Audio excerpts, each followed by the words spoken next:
Hello everyone, I welcome you all to my channel. In this video, we are going to discuss task assignment and scheduling. So, in designing real-time systems, task assignment and scheduling is very important because the scheduling of the system resources such as CPU time, shared data and input-output devices, everything is very important to meet the deadline. So, scheduling and task assignment is an important process carried out in real-time embedded system. So, in practice, the real-time tasks are categorized as periodic and aperiodic according to the arrival of their intervals, that is at which time it arrives. So depending upon that, the task is classified into two. One is periodic and another one is aperiodic task. So, scheduling the periodic task is easier than the scheduling aperiodic task because periodic task means it gets repeated after a particular interval of time. So, the scheduling of periodic task is much easier than the scheduling of aperiodic task. Then another one important problem related to task scheduling is task assignment problem. The main objective of this task assignment is to minimize the communication cost, then load balance, high utilization of the system resources, and fault tolerance. So, task assignment also plays an important role in the real time systems. So next we are going to see about real-time task. So real-time systems are the systems that carry real-time task. Already we have studied two types of real-time systems. One is hard real-time system and soft real-time system. Similarly, the real-time task is also classified into two. One is hard real-time task and another one is soft real-time task. So next we are going to see what is a hard real-time task and soft real-time task. So hard real-time task, from the name itself we could understand that within the particular deadline, if the task is not completed, then definitely there will be huge losses. But in soft real-time task, the specified deadline can be missed so that we can reschedule it again to get the correct output. So in real-time systems, the scheduler is considered as the most important component. So it is also called as short-term task scheduler. Then the time the task is released and the time the task completes and produces the result is called as response time. So when the task gets started, then at which time it gets computed and produces the result. This is called as response time. So the main focus of this scheduler is to reduce the response time associated with it, because if we reduce the response time, automatically we can meet the deadline. So these are the types of real-time task. The first one is periodic task, then dynamic task.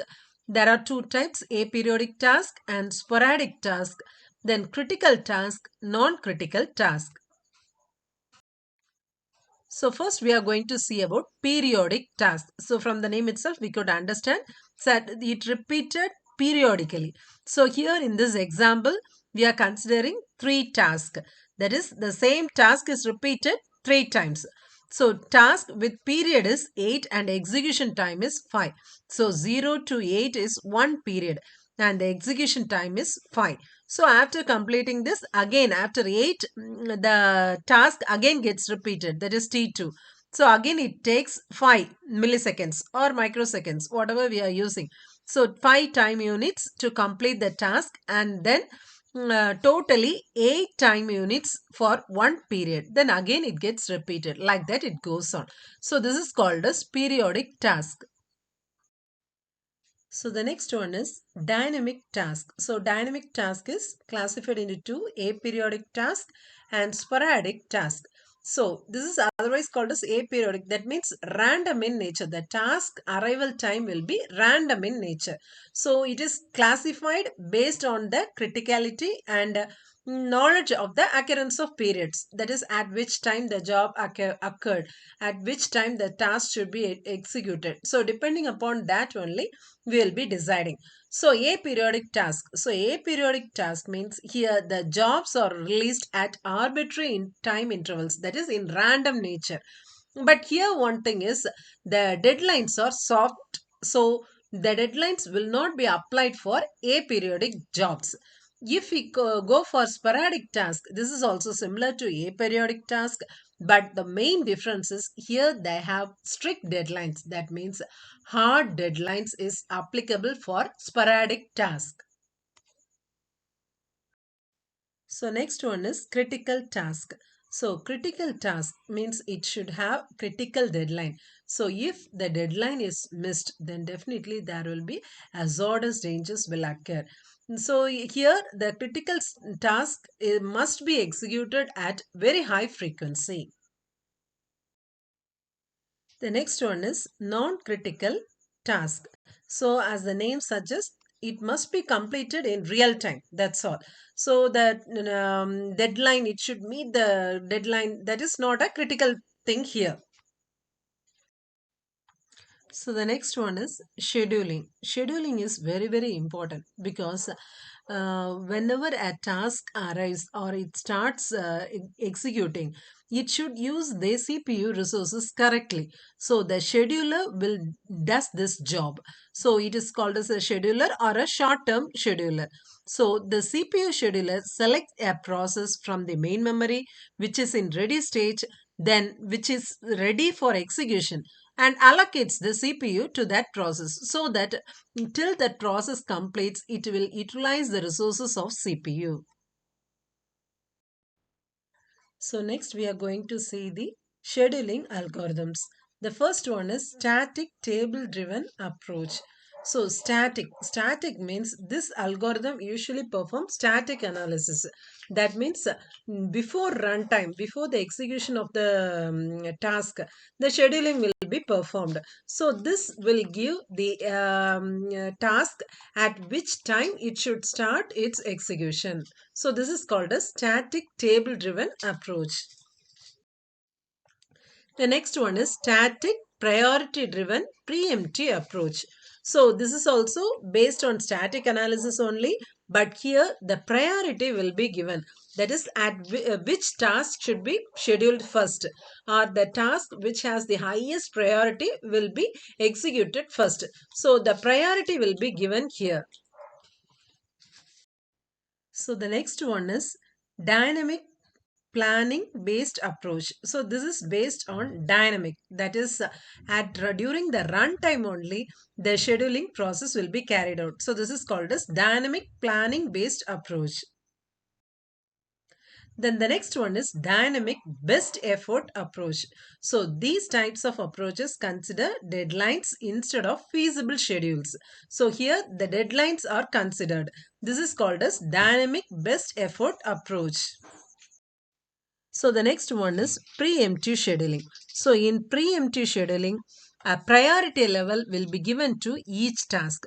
So if a task is running at that time, another one task needs to be run. That is, it is in urgent. Then what happens means an interruption will be given to the running task so that the running task will stop its execution and the urgent task will run. That is, it goes to the running state. So this is called as preemptive scheduling. This could be clearly understood by an example.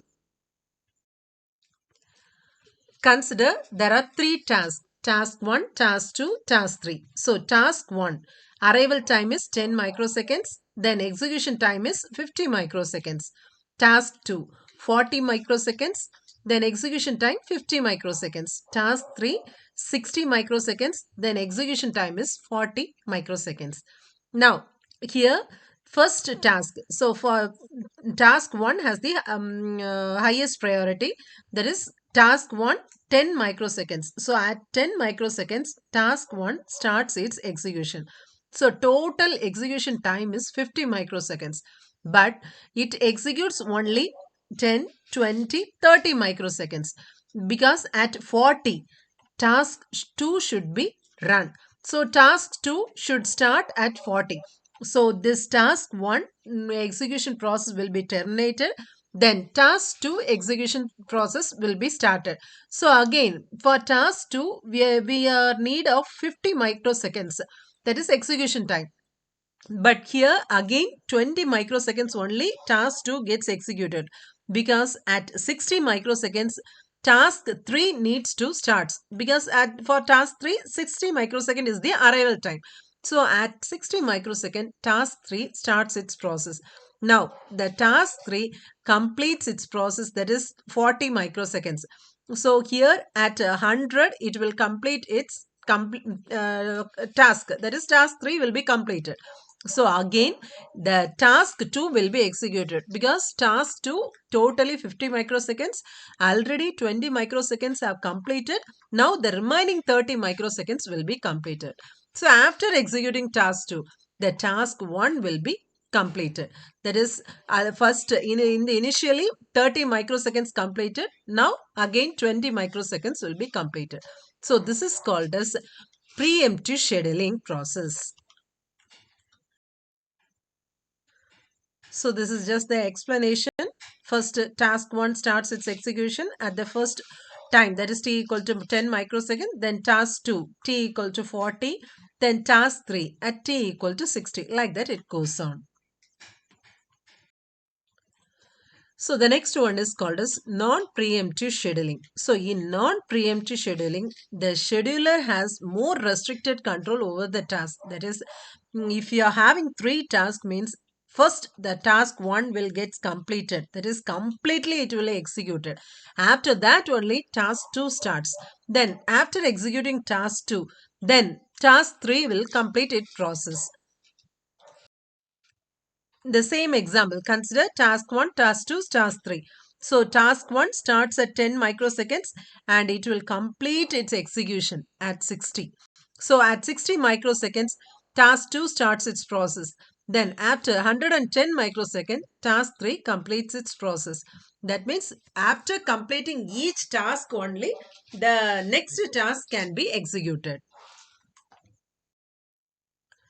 I hope you have understood about task assignment and scheduling. If you like this video, kindly subscribe my channel and share with your friends. Thank you.